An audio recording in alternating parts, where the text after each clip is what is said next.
is that they are going to continue with the good works they are doing for the good people of Ghana. Now, the NDC has also engaged in some promises. We'll be dealing with the two manifestos. You are watching us from home. If you weigh the two manifestos, which one is heavier? Which one would you go for? Send your thoughts, comments, and contributions on 0260846539, 0260846539. Also, you can leave your comments, suggestions, and questions on our social media pages on Facebook, Instagram, also on Twitter. We'll make a time and read all those out for you. But before I introduce my guests for tonight, now, first and foremost, let's go and listen to what the New Patriotic Party has said when they were launching their manifesto. When we come back, we'll listen to the National Democratic Congress also. Now, let's go and watch that of the New Patriotic Party. We'll be right back. I know that the NDC presidential candidate, His Excellency John Dramani Mahama, believes and says often that Ghanaians have a short memory. And he must hold strongly to this belief. Otherwise, I doubt he would have summoned the courage to be seeking another term after the disaster that was his presidency.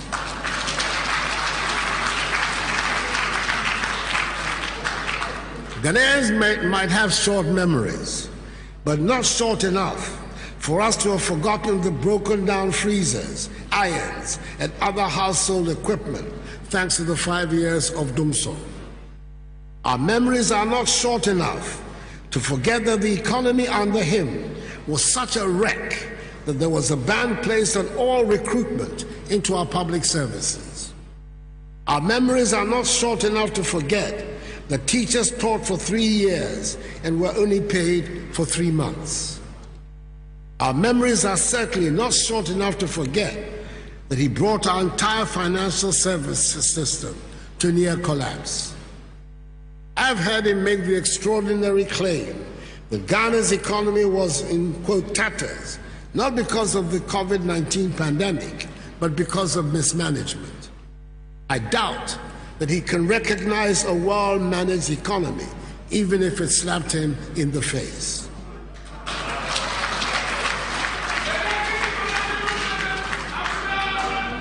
Luckily for us, we do not have to rely on his judgment or assessment of the economy. But it's important to tell him, just in case there are others like him around, that Ghana is today in a position to be able to provide one hot meal for JHS 3 students who are back in school in the midst of the pandemic, to pay for 6 months the water bills of all Ghanaians, to subsidize the electricity bills of all Ghanaians for 3 months. Indeed, we thank the Almighty that the pandemic did not strike under his presidency, when there was no money in the national kitty to pay teachers and nurses allowances. It has been said by the NDC presidential candidate that NPP policies lack sense. If running an emerging oil economy into the arms of the IMF because of indiscipline in the management of the public finances is sense, I'm happy that the NPP has another concept of sense.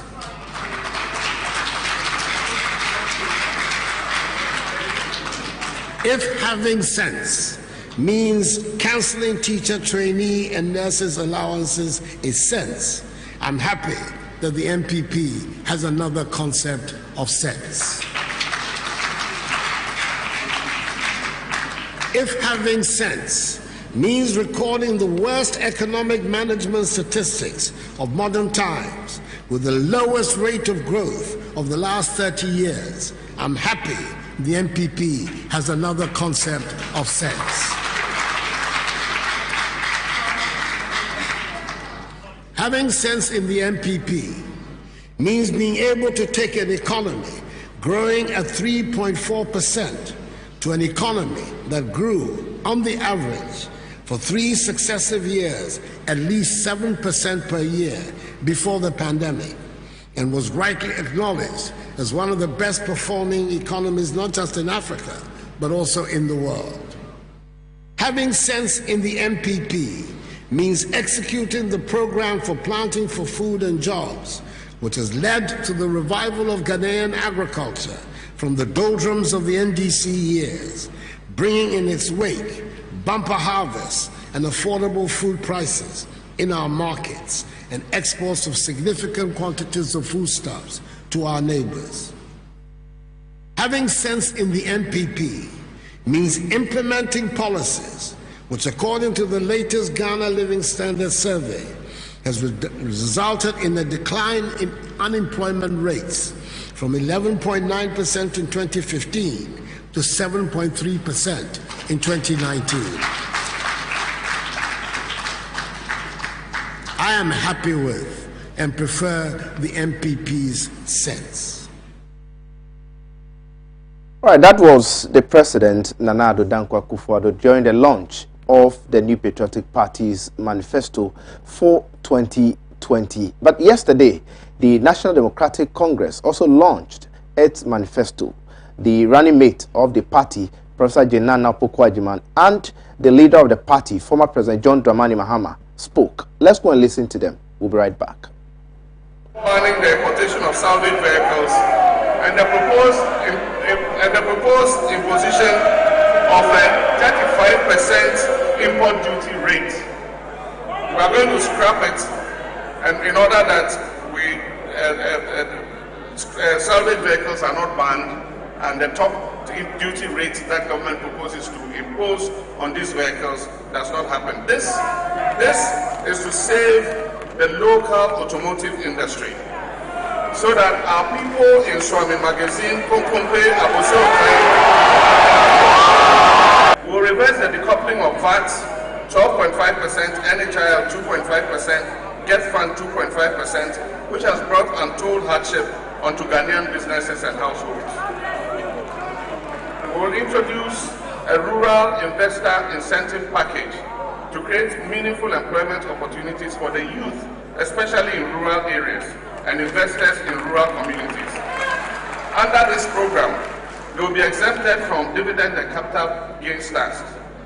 And then B, if they employ up to 50 persons, they will be granted tax exemptions and further incentives on the importation of capital equipment.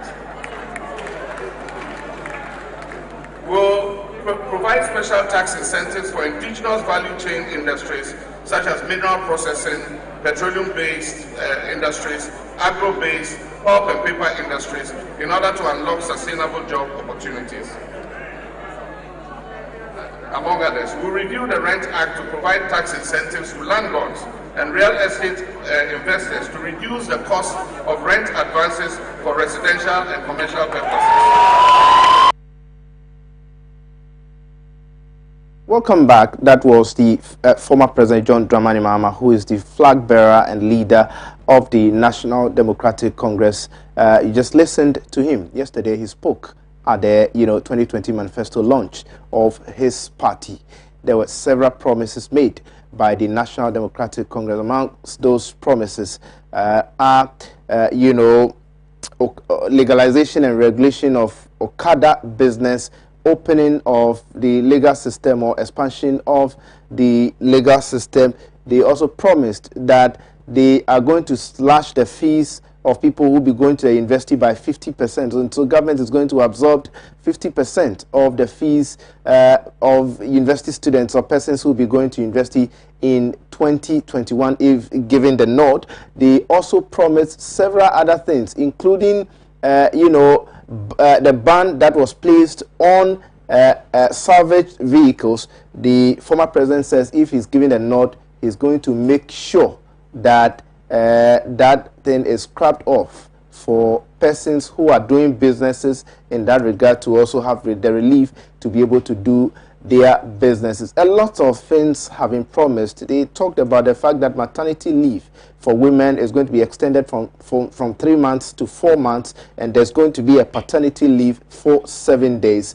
Well, a lot of stuff. Within the agri-business or agriculture sector, they have promised irrigation dams in some parts of the country. They talked about the fact that, yes, the free senior high school policy, now they are going to be adding the private schools to it, because when you look at the private schools, and then the students in there, they are also Ghanaians, and they are supposed to benefit from the state's resources. And so if we are using state's resources to implement free senior high school policy, we shouldn't just allow a section of people to benefit, but if there are private schools that could also benefit, they need to be added on. And so they have made that promise. Free TVET, free university education for persons living with disability. They've actually promised that. A host of others, a lot and a lot. But I've been joined in the studio by Awal Mohammed, who is the head of PR at YE and also a member of the New Patriotic Party communications team. My brother, thank you so much for joining us tonight. Thank you so much for having me. All right. And also in the studio is Malik Basintale, Savannah Regional Communication Officer of the National Democratic Congress. Malik, thank you so much. Thank you, Justice, for having me. I'm so grateful. But I'll start with you, Awal, on the New Patriotic Party's position of the National Democratic Congress's manifesto launch. What do you make of their manifesto? Okay. Thank you so much. I think you should set the grounds rules because you know that when we come here, that's fine. Let me state it clear that no interaction, no interruptions, no interference. We would have to wait for one person to finish with his points when we'll move to the next person, so that we wouldn't have a situation where the program will be messy. So we messed up. So you can go ahead. Okay. Thank you so much. Forgive me for my voice. You could see that I had to run around the country small, so that's the reason why my voice is a bit down. Yes, good evening to our viewers, especially those in the 5 northern regions, because I know that they watch this program a lot. Yes.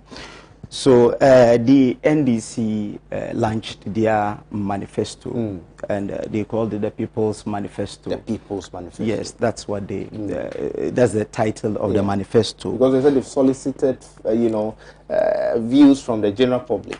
Yes. To have come to conclusion on what was included in their manifesto. Yes, so when they wrote their own manifesto without soliciting the views of people, they couldn't implement a lot of the things that they said they will do from 2008 and 2012. What shows that when you go and solicit the views of people, something that you sat down, thought it through, felt that you should be able to implement it when given the power, you couldn't implement.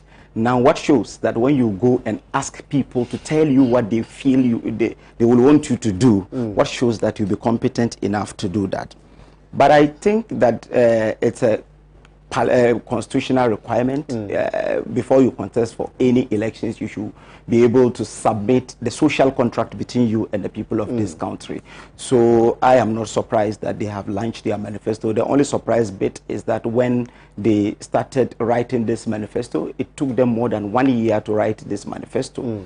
And I remember when it was submitted amidst fanfare to the former president, when he said it will be launched in August. Later, they will have to push it forward to yesterday, and a lot of things has been said.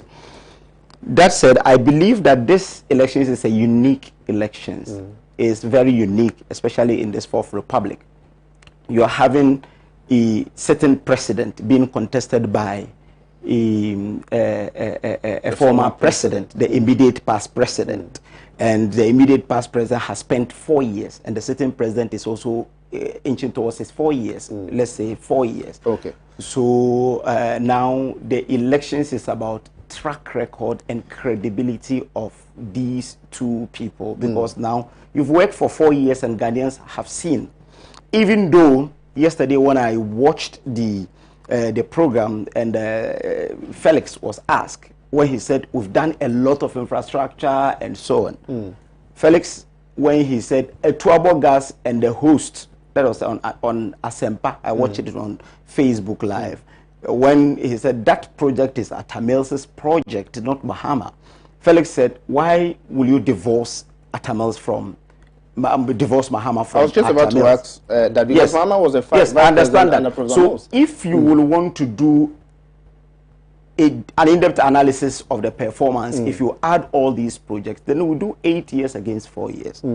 You understand? That is fair. Okay. Because if you bring in 8 years project, it means we should do 8 years, 4 years. That is with infrastructure. But I'm saying that these elections had to do with credibility and track record of... What's the track record of the New Patriotic Party? Yes. Especially the current government led by President Dankwa Akufo-Addo. Yes. So that is what we discussed today.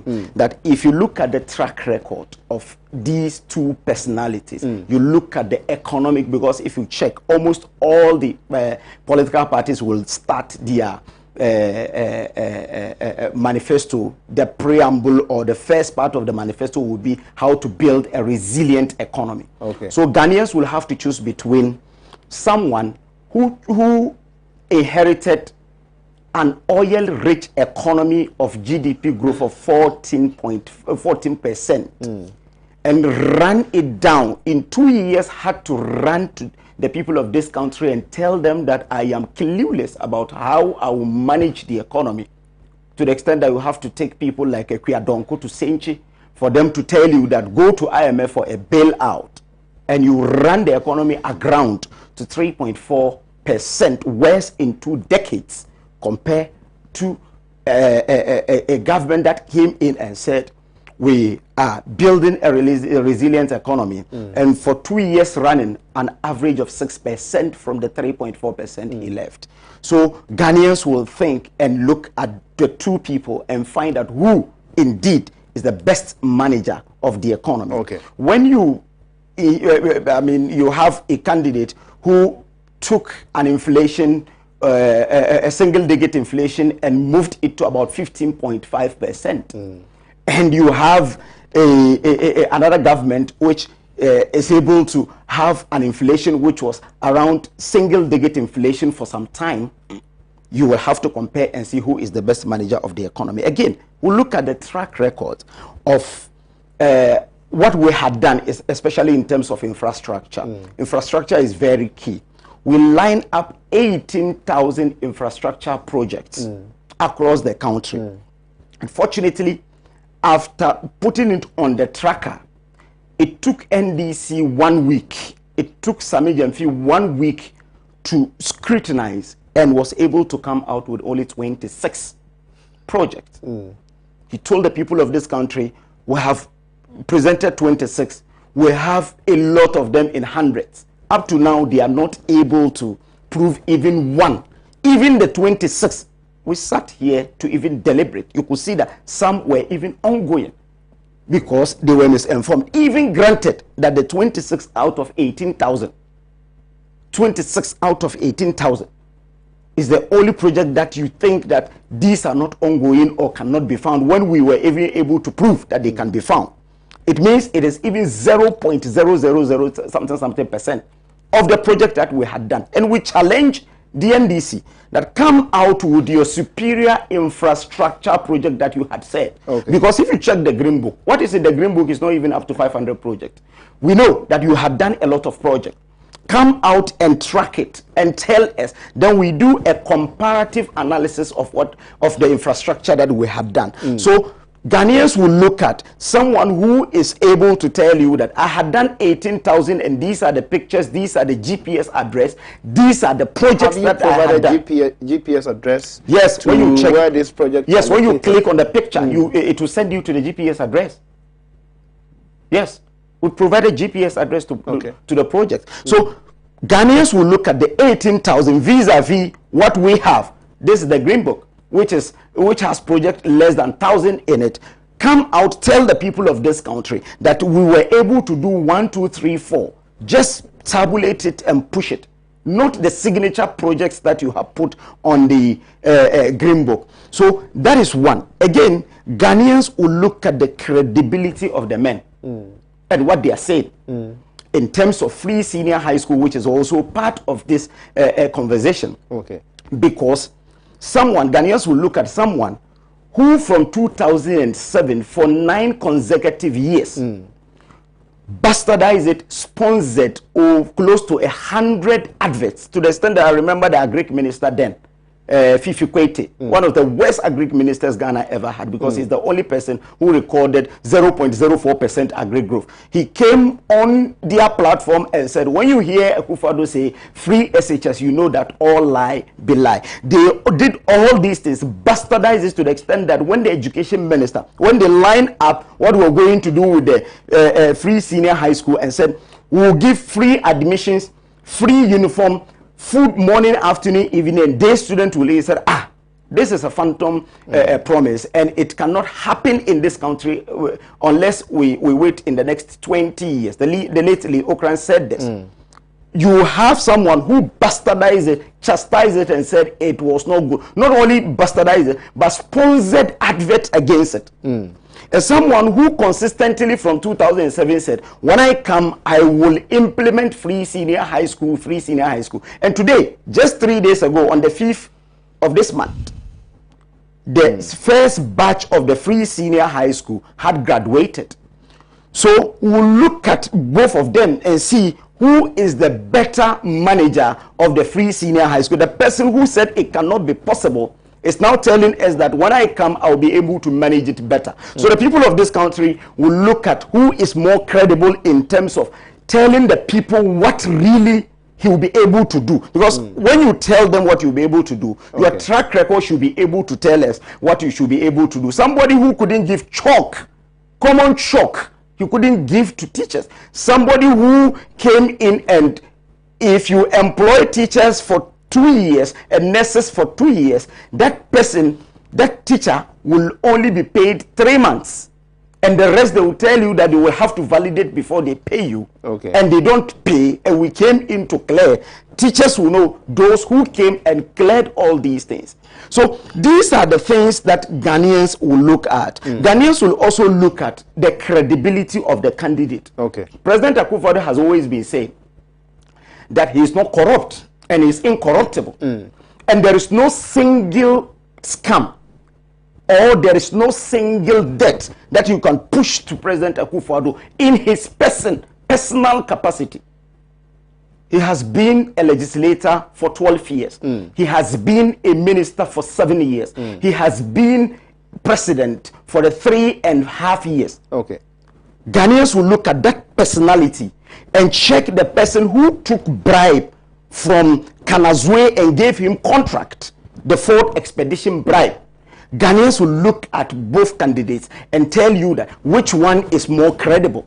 So these are the things Ghanaians will look at. Ghanaians will look at the person who came in 2008, said, when I come, Kufuor brought in health insurance in 2004. He started this health insurance. He said Kufuor is callous to allow even Ghanaians to pay premium. So when they come, they will ensure there will be one-time premium. One-time premium. That one-time premium resulted in a callous and obnoxious policy they call capitation in Ashanti region, which we reeled under it for 5 years. That you choose only one hospital and you will not be able to go to any hospital.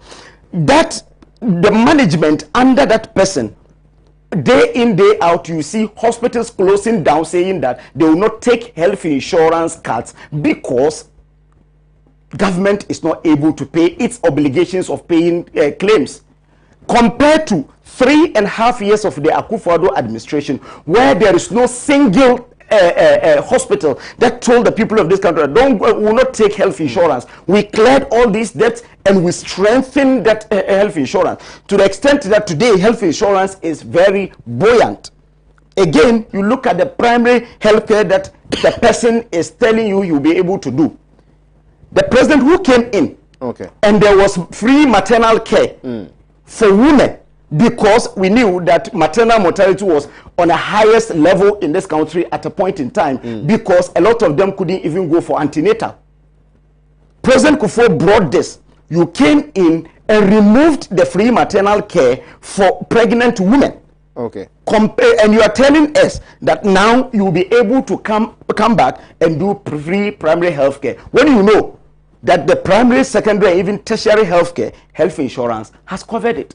So these are the things the people of this country will look at. That's why I'm saying that, as President Bush said, The next elections shouldn't be about what you do tomorrow. What will you be able to do? Okay. And what you are able to do depends on your track record. Yesterday you were on the seat. What were you able to do when you were on the seat? Tomorrow, when you want to be, when you want us to hand over this country to you, what do you think you should be able to do? They will look at both and see your credibility and track record, and they will judge by that. So then the most important thing the people of this country will look at is the credibility of the promises, the track record of the two individuals that are leading the campaign, so that they will be able to make an informed decision on who they will vote for to continue the governance of this country. All right, thank you so much. That was Awal Mohammed, member of the New Patriotic Party communication team. Keep your messages coming in on 0260846539,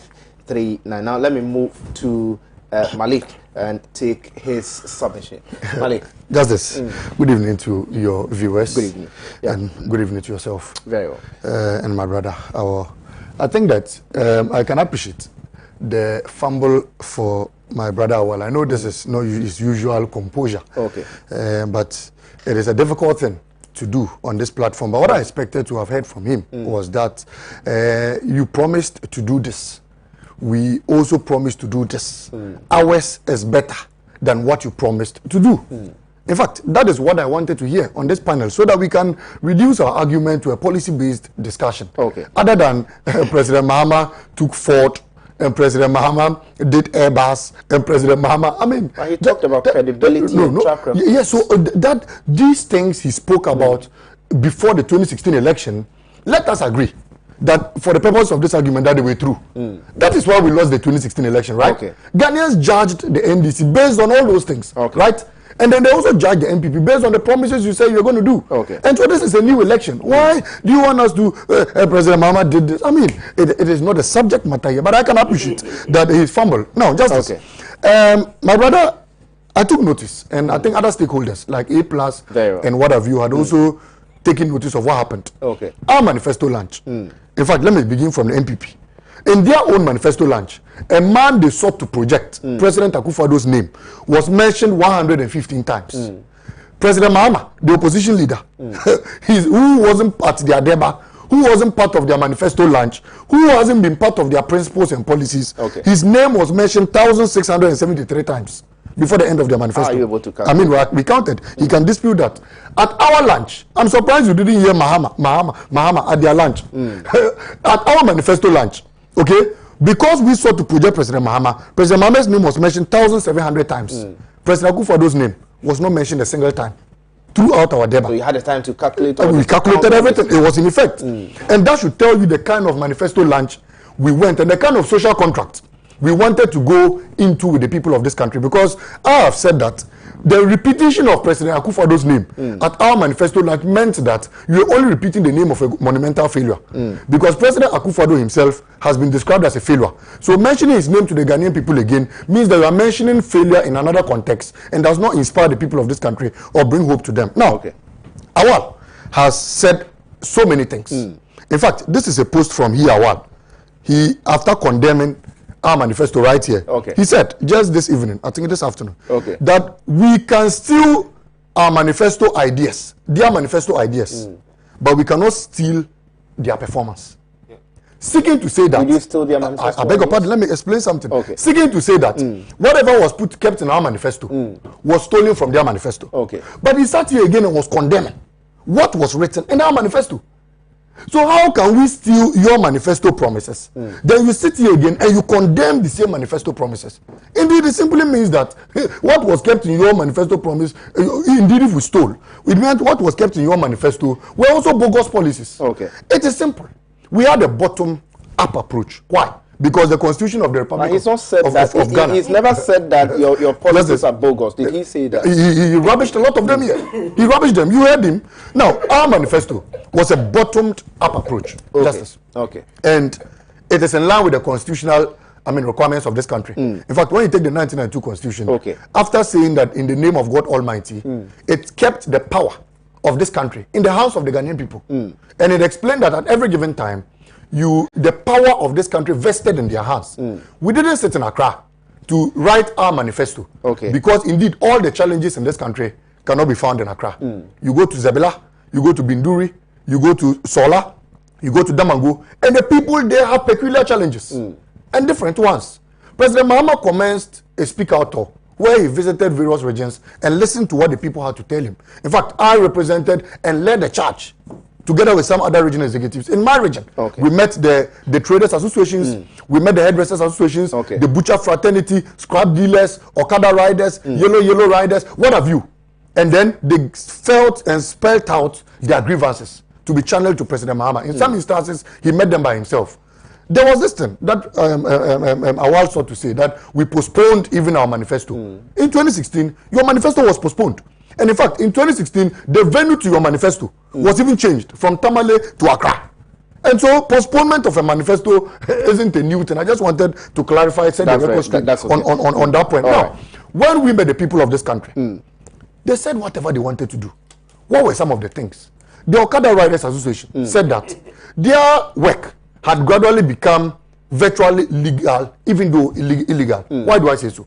Policemen in this country use Okada. And in fact, if you want me to take pictures of them tomorrow morning, because they pass right in front of my house, I'll take pictures and show you. Now, after they use these Okadas to the traffic lights and they alight and start directing, when subsequent Okadas also come there, they arrest them. So they said, look, sometimes a lot of people even get frustrated and try to crash us with their vehicles. Why don't you legalize it and regulate it? The President Mahama said, fine. If I'll legalize it for you people to use, I'll make sure that you use your helmets, you register your motorbikes, and what have you. So that after these things are done, Justice, if tomorrow an Okada rider even comes to crash your windscreen, your side mirror, or what have you, you don't need to get out and chase him. Just take his number, take it to the association. Do identify that person for you. NPP says it is a bogus policy, they don't understand it, they will not side with it, and what have you. If that is the case, if prostitutes also come, we must legalize. Then we said that fine. We in the NDC have decided to legalize Okada. And we'll legalize it when we assume office. If you also think that, if prostitutes form an association and come, you legalize, you could have also added it to your manifesto and said that you legalize prostitution because they are also an organized body. We also moved forward. And I mean, people who had been importing second-hand vehicles told us how President Akufo-Addo had intended banning the importation of second-hand vehicles in this country. And it had become a challenge to them. Look, you go to Swami Magazine, you go to Abosokai, you go to, in fact, Kumasi, he is from Kumasi, he knows it. 70% of businesses that boom in Kumasi are dealers in cars and what have you. And so banning that policy meant that you are going to create a lot of unemployed people, just like President Akufo-Addo did to the banking sector. So President Mahama said that when I assume office, all those things will not be tempered with, and I will abrogate that ban on second-hand vehicles, and those things too will be regulated. What again happened? President Mahama, in touring some of the villages, realized that some people in our local settings could not even have access to healthcare. Why? Because the NHIS today, when you go to hospitals, a lot of drugs that will be prescribed for you, the NHIS was unable to cover those drugs. And so President Mahama said, look, I would bring a free primary health care where you visit CHIP compounds, district hospitals, community clinics and what have you. Your health services and whatever will be done for you free. NPP says, hey, they promised one-time primo, they didn't do it. They promised this. I mean, why do we do this to ourselves? So your opponent brings a manifesto. Your opponent sets out so many things. He says that you build regional hospitals in every region. He says that how do you extend the maternity leave for our mothers because he has a female vice president and running mate, and the woman cares so much about our mothers in this country. He says that a lot of petty things, restoring the banking sector, a lot of banks will collapse, will be regulated and what have you. A lot of people who lost their money will get their savings back. These simple things that President Mahama says, when I come, you have employed not less than 125 ministers, an unprecedented rate. The president of the republic himself has appointed his daughter into a sector. The senior minister has appointed his 2 sons. The speaker of parliament has appointed his children. In fact, Dr. Baumia has appointed, to the extent that he has appointed his in-laws, his wife's father, his wife's brother. President Mahama says, when I come, all those new positions that you created, I'll abrogate them. The monies that will be reconciled from that procedures for that proceeds will be used to pay assembly members. Awal and NPP President Akufo-Addo says that they can't understand this simple policy. How is it to get funding for all the things you've mentioned? I deliberately stated a funding source for one of the projects. And in this, I just told you how clearing not less than 41 ministers, new portfolios that the NPP has created.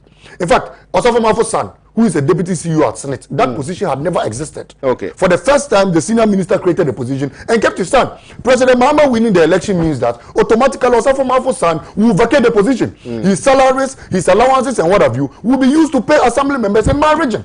So I've told you a singular funding source. Justice, are you aware? He spoke of oil reserves. And let me tell him that after we won the case in 2016, okay, that's around 2017, when we won the maritime dispute, the 10 funds was open to consumption. It ballooned our oil reserves, okay. To some 4 billion plus annually. And in fact, I was just checking the reserves in 2019. It was almost hitting 6 billion. Okay. That money alone, do you know what $6 billion can do for the people of this country? Our mineral royalties that President Akufo-Addo today has formed so-called Ijapa, and they seek to take over. Do you know how much that generates annually? $250 million for the people of this country. Do you know what that amount of money can do for the people of this country? Regardless, was it not the same President Akufo-Addo that told us that Yeti Sikaso, there was money in the country?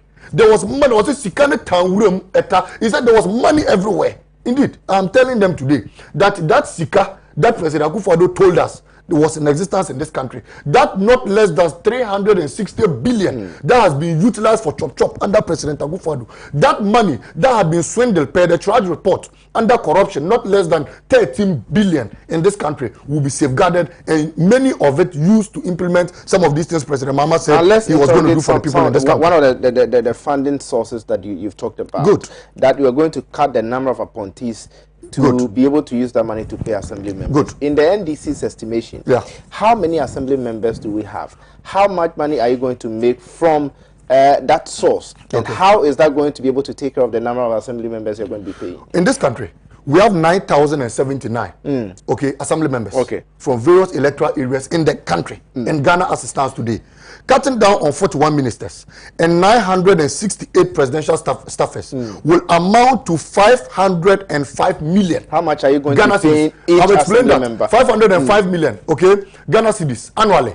Breaking that down, per 12 months will result in 55,000 per single person. When you cut it down, it means that even if we were going to use entirely that money to pay a single assembly member, he will be receiving 4,600 every month per the estimations we have done. The breakdown should tell you that we have done some comprehensive analysis in this policy, and we know what we are talking about. We know it when we say that President Akufo-Addo's daughter, who has been appointed at creative arts industry, will be sent off. We know it when we say that Baumia's wife's father and the brother will be sent off. We know it when we say that indeed the senior minister's sons, who he has created positions and kept them in, will be sent off. We know it when we say that all these monies will be reconciled, and the 41, I don't want clueless ministers, people who have not contributed a dime to the progress of this country, based on their own achievements, will be safeguarded and used to pay assembly members. I've done the arithmetic. Now, finally, before I move on to I want to ask you a question. But finally, before I move on to Awal for his second submission, you promised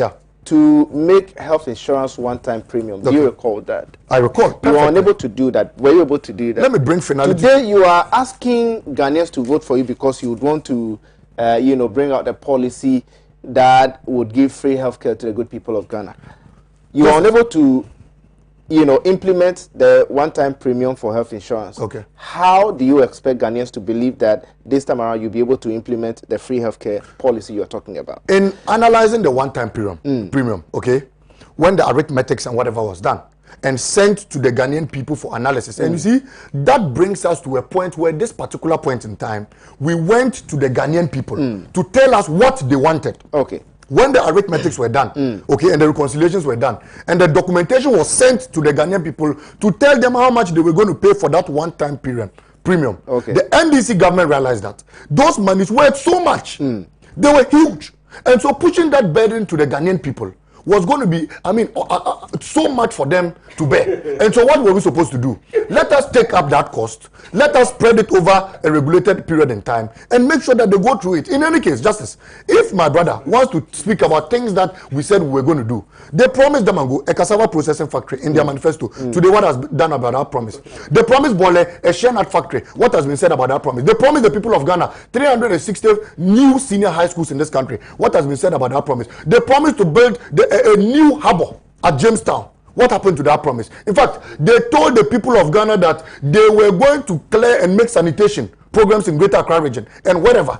A problem that was not going to exist again in this country. Okay. What happened to that promise? In fact, they promised the people of this country jobs upon jobs. They collapsed banks, they collapsed financial institutions, people's businesses have been dwindled, and President Akufo-Addo himself said that every district was going to get a warehouse, was going to get an industrial park, every region was going to make a theater to go and watch movies. What was said about that promise? So if you want us to go to failed promises, I would mention lots and lots. And Justice, I wish there were time. No, I'll come back to you for another submission. Absolutely. Don't worry. And then you understand. So let's appreciate how I can see my brother has noted down a lot of words. He has written a booklet. So you have the floor. Yes. In the first place, we're here to discuss the NDC manifesto. Very well. I'm sure in the coming weeks, when you call us here as youth, you might ask us to come and discuss what youth policy are various governments. I think that would be the next discussion. So that is the reason why today I will not be telling you that we'll do this, we'll do that, because we were called here to talk about the NDC's manifesto. That is one. Go ahead. Two, they said President Akufo-Addo's name was never mentioned at their lunch, but they mention his name? We mentioned, yes, his names were mentioned. How many times? I don't know the number of times, but his names were mentioned. But if you check the document that we have, his name is not there. That is the social contract between we and the people of this country. Okay. What Ofosu-Ampofo stood there and said is not it's not the social contract. When you create a platform like that, you have people to come and give speeches. Yeah. And in the speeches, if there are jabs, it doesn't necessarily mean that because we didn't mention his name or you didn't mention Nanado's name, it means you did not say something that went closer for people to understand that you were referring to him. You mentioning his name or not is immaterial. What we're saying is that the social contract that we have with the people of this country, his name is not there. But it was a political platform charged. And you will have to also address your people and tell them what, you throw jabs and so on. And it is normal with any political. Now, even today, he's moving around campaigning. Former President Mahama, almost all his campaign, he mentions Akufo-Addo's name and Dr. Bawumia's name. Almost every day. So, you didn't mention his name here. No, I'm saying that you didn't mention his name at the platform, but you move around and you mention his name wherever you go. Even on radio interviews. His name is what you use. I want us to go beyond again. Now, okay, go ahead. I didn't. He said I sat here and condemned the manifesto. I was very shocked. I was only telling you some of the things. Yes, but you see, he said I wrote it that you can copy our manifesto, but you cannot copy our performance. Yeah. And that is true. Didn't you copy our manifesto? Did they copy your manifesto? They copied a lot. Manifesto, did they a copy? Lot. We promised in our manifesto to scrap the guarantorship system in the acquisition of student loan. That was what we promised, and we told the people of this country how we'll be able to implement that. Okay. By you bringing only your Ghana card. Then you went and lifted that and put it in your manifesto, verbatim. You lifted that to the extent that you, who didn't even print a single card in 8 years. It's talking about Ghana card. If Akufo-Addo hadn't given Ghanaians this Ghana card, will you even have the effrontery to talk about Ghana card? You kept people like Dr. William Hajid, and they were drawing salaries and they didn't do anything in 8 years. President Kufuor in 2007, 2008 printed cards. You came and discarded it. You had people, Yaira and others were there drawing salaries without doing anything. We came within 3 years. You are people on my program. No, I'm saying that Yaira Poku was the head of IT. But you are accusing Yaira on my program without any evidence. What I'm saying is that he was head of IT for NIA, and they didn't print a single card. He was an officer of the state. Can't I mention his name when he was there? Dr. William Haji was the CEO. And they couldn't print a single card. And you sit here, you go because we promised this, you pick what you have promised and put it in your manifesto and claim that this is what that is what you're going to do. Did they also promise to scrap the guarantorship system? Yes, it is there. It is in their manifesto. But did you promise them? But you saw it. It was one of the flagships of what we even mentioned over there. And it's in our manifesto. Black and white under education. Okay. And they came, gave a bullet and said student loan. And they picked what we said at the manifesto launch and what we had written. And they put it there. So is it not copying? They copied from our manifesto. Because the strategy that we're going to use, they use the same thing. You see, but you see, there's one thing. NDC's manifesto was even prepared before yours was actually launched. And so how would you accuse the NDC? I'm even surprised. No. So if they prepared it without launching, did you know what was inside? Before the launch, did you know what was inside? Okay. You don't know what was inside. Before the final document is what they presented yesterday. And the final document is what we presented a fortnight ago. And in our final document, this is what we promised the people of this country. Okay. And they went around, turned around and said this. But fortunately, you see, you can steal this project. But unfortunately, you cannot implement it well and it will end in failure. You remember, when in 2007, Akufo-Addo said he will implement Northern Development Authority. NDC said we'll do Savannah Accelerated Development Authority. How did it end? It ended in tears. The Guinea fowls had to run to Burkina Faso. You understand? The Guinea fowls had to run to Burkina Faso. The trees, according to UDS, all did not even germinate. All the trees. We spent a lot of money there. So when you talk, when they pick it, that's why I said you can still pick things from our manifesto and copy it and publish it that this is what you're going to do. But the people of this country do not have that short memory that former President Mahama said. The New Patriotic Party, before the launch of the NDC manifesto, you had a press conference and you described their manifesto as empty rituals. On what basis did you describe the NDC manifesto as empty rituals? Yes, because we know the track record of the person coming. Describe that promise as an empty ritual? Did I say empty? But your people have described it as such. But when you say the entire document is empty, that doesn't mean that 100% empty. Can you say that it's 100% empty? I said they had copied from our manifesto. I didn't say they had copied everything. I never said that. Okay. They had copied from our manifesto, and I've shown you where they have copied. And there are countless of them. So I'm saying that if you check what they presented, it is only empty rhetoric. And I still go back to the fact that Ghanaians will look at the credibility of what you're promising. Because you told assembly members in 2012 that you will you pay them at the end of the month. Go and check the 2012 manifesto of the NDC. They didn't do that. They even promised them to give them motorbikes. We came in 2017 and gave them motorbikes. Is it everything you promised 2012 that you've been able to do? 2012? No, you promised ahead of the 2016 elections. Sorry. Is it everything you promised ahead of the 2016 elections that you've been able to do? We were charitable with the people of this country. Because... Have you been able to do everything you promised the good people of Ghana? That's why I'm telling you that we were... Ahead of the 2016 We were charitable with the people of this country. When we got to 3 years of our governance, we met the media and the people of this country at KNUST.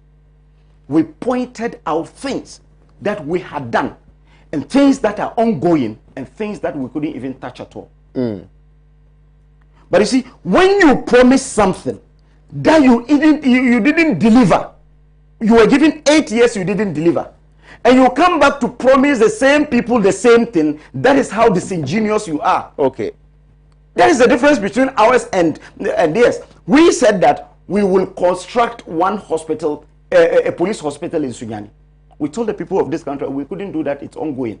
And we had added it into our new manifesto because we couldn't do that with the space of time. We had 3 years. Within the 3 years, we were hit by a pandemic, a global challenge that has shrunk a lot of economies across the world. So definitely, we could not implement everything to the latter. That is the reason why we always say that we had performed better, because if you check our manifesto pledge in 2016, vis-a-vis what we had done, it is about 80% of what we had done.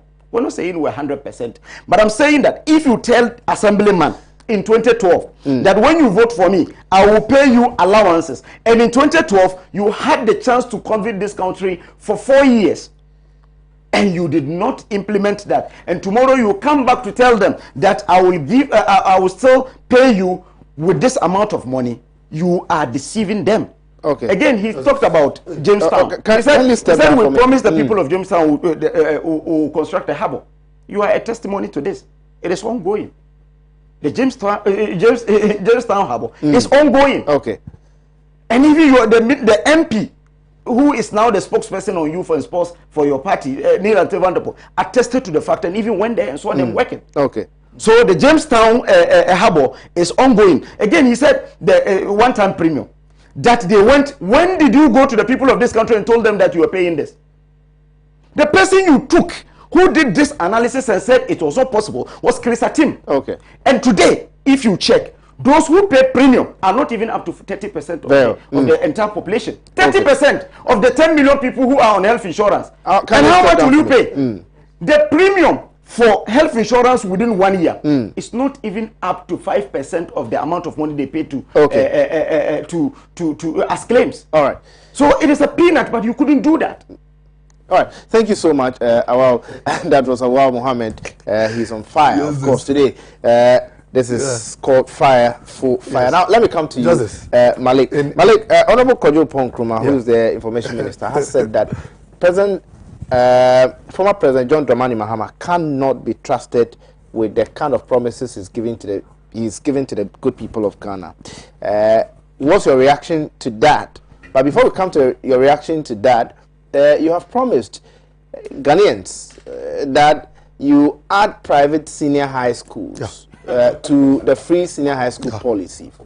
Already, you can attest to the fact that the free senior high school policy in itself, when it comes to funding, we don't have a clear-cut, source of funding for it. How is the National Democratic Congress going to do that, looking at the fact that now the numbers that are going to be added on would increase the total number of persons who are enrolled on the free senior high school policy? Deal with that for me before we move to... Thank you very much. You see, even before I come to that clear cut, Awal made a lot of speculations. He said, we brought SADA.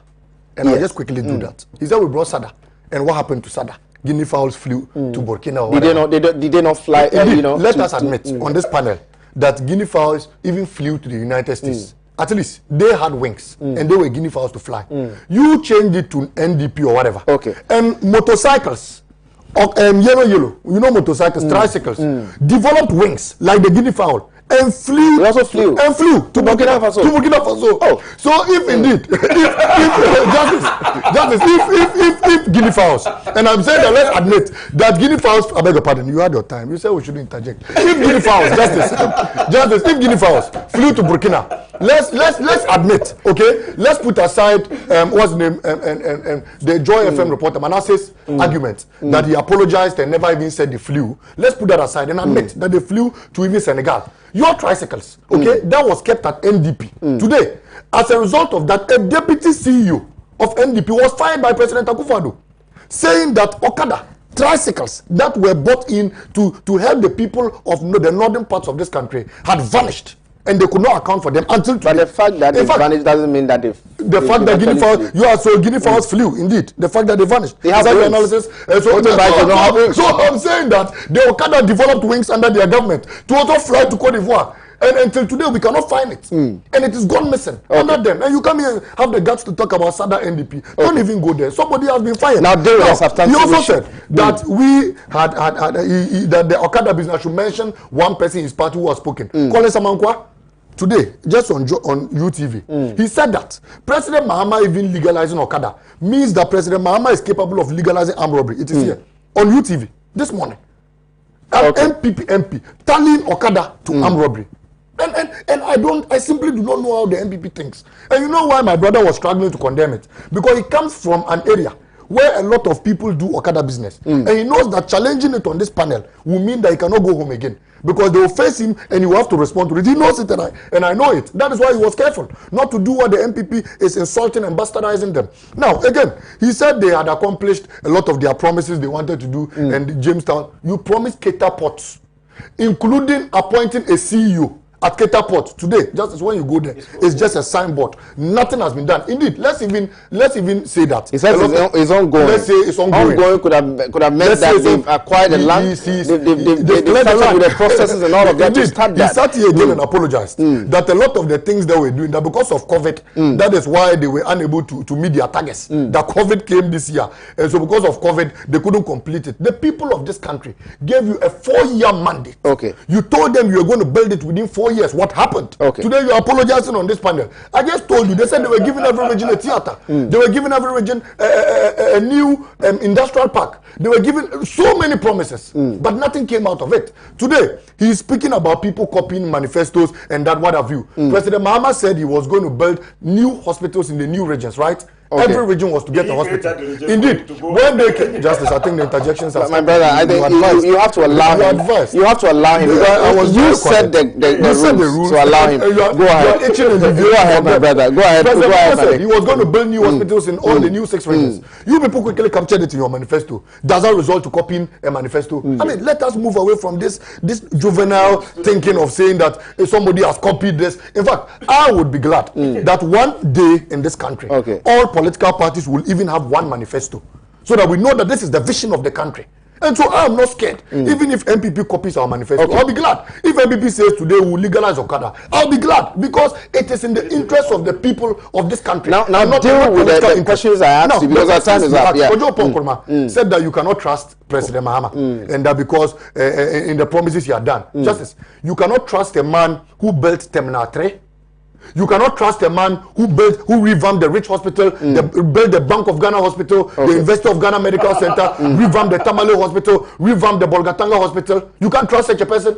You can't trust such a person who built. I beg your pardon, Justice. Please allow him. I beg you. I beg you. I beg you. You said the rules. You said the rules. Now and you are so need to allow. that I can give you a pen. Then you write them down. Go ahead. Go ahead. You can't trust a man who built the KJTR market, who built the Kotokraba market. You can't trust such a person. You can't trust a man in roads who built the Fufutu Dam and Go Road, started dualizing the Accra Kumasi Road and go to Suwum. You can't trust such a person. You can't trust a man who built the whole airport and what have you, Justice. I'm surprised that you can't trust a man who built the War Hospital, who built the War Airport for them, which is functioning today. You can't trust such a person. You can't trust such a man who brought water to Adenta and gave so many communities borehole. You come to the Savannah region, not less than 96 communities, electrification, not less than 146 communities in the Savannah region. You can't trust such a person. Justice, you can't trust a man who brought new senior high schools, E-blocks everywhere in the Savannah region. We had one at Mpaha, we had 2 senior high schools in Bipe, we had one at Daboya, and what have you. You can't trust a man who revamped the Damango District Hospital. You can't trust a man who didn't promise 1 district, 1 factory, but gave us 2 factories in Bipe and gave us a small factory in Daboya. You can't trust such a man. Then what will you do, to a man who promised to build a Keta port, but in their project tractor, they said they had given Keta speed ramps? Then you can't. What will you say to a man who indeed promised the Savannah region 6 new factories, but all he could boast of was donating a poly tank to the Solar Teaching Hospital and the Solar Market? Then you can't. Then what will you do to a man who promised the Savannah region new industrial parks, new what do you call it, regional, how do you call them, regional warehouses and what have you? But at the end of the day, if you come to the Savannah region, not even a single warehouse was built there. And the dams, dugouts and porous orchestrations in the minds of looting money from this state. What will you say to such a person? So indeed, the records are clear. And I agree to the fact that let us go into this election with records. I am also glad that I once sat here and said that indeed their project tracker, we had identified some fake projects and what have you. 26. Let us, whatever. Let us even admit. In fact, I don't, in what Sami Jefi even said, there was not, he didn't include what they had lied, that they were building a factory at Bole, a Shenat factory. He did not include the fake cassava processing factory they said they were building in Damango. He did not include the duplications of projects in their tracker. But let us admit that even the projects that were fake was just one, and the Adenta AstroTurf. This is the NDC's tracker. For 4 good years, you have to scrutinize this. You have not been able to show us a single fake project in this book. And we have shown you even, let's say, even 1 fake project. Indeed, it shows how incredible It shows how horrible your government and clueless your government could be in achieving their promises in this country. So Justice, in finality, I am glad that indeed President Mahama has promised that our various associations, the GPRTU, the lots of these associations will be, a pension fund will be set up for them and made to clear them anytime they go on pension and give them some amounts of money. I am glad that he has promised to dualize Accra Kumasi, Accra Takoradi, Accra Flawo, the Tema Highway, and what have you. I'm also glad that he said that there will not be a guarantor system for people who will be going to take these student loans and what have you. I'm also glad that he said that in our health sectors, the automatic posting of teachers and nurses will be reintroduced like it was done, and all these people will get clearance to go and they work. I'm also glad that President I beg your pardon, my brother. Let's go. Our time is up. I'm also glad that President Mahama has promised a 50% cut-off of all tertiary students' fees due to COVID-19. They'll get 1 year free and go to school, and they will not pay. Even are the private schools also part? Are private investors part? President Mahama is saying that he will abolish their fake implementation of free SHS by cancelling the doubling tax, building more schools, and catering for all these things, and giving them, some of these people, they are free. They'll get free Wi-Fi, free ICT gadgets, and free tablets. President Mahama has said that our market women in the market will be regulated, and all these people, when they go on pension, will be given some amount of money. I think that the Ghanaian people are glad. The Ghanaian people appreciate what they was done yesterday. The Ghanaian people appreciate this can distinguish between the propaganda of the NPP and the factual policies of President John Mahama. And come 2021, Justice, I am glad, if not for anything at all, that for the first time in the history of this country, mothers will get free 1 year off. 1 month. Malik, our time is up. I'll be able to ride Okada in grass style. And sit behind it and enjoy. Thank you so much, Malik, for your submission. Thank you so much, my brother, Awel, for your submission. This is what time will allow us on the program. Unfortunately, our time is up. Make a time at that same time tomorrow. My name is Justice Appiah. The show has been hot news. Let me say a very big thank you to my director, Sewa, and my directors, Sewa and Edem, Otali for being on the sound, David for being in the studio, on the camera. I'm so grateful for all of you being there for this program. Once again, my name is Justice Appiah. Make a time with us same time tomorrow. But we'll continue with a conversation on the NDC manifesto, God willing, tomorrow. We'll bring into the studio one of the persons who was part of the team that drafted the manifesto, and I'm talking about Ambassador Sampiale, to come and tell us how they have arrived at the things they've included in the they've added to the manifesto, and also how they intend to implement those projects. Keep watching Pan-African Television. Goodbye.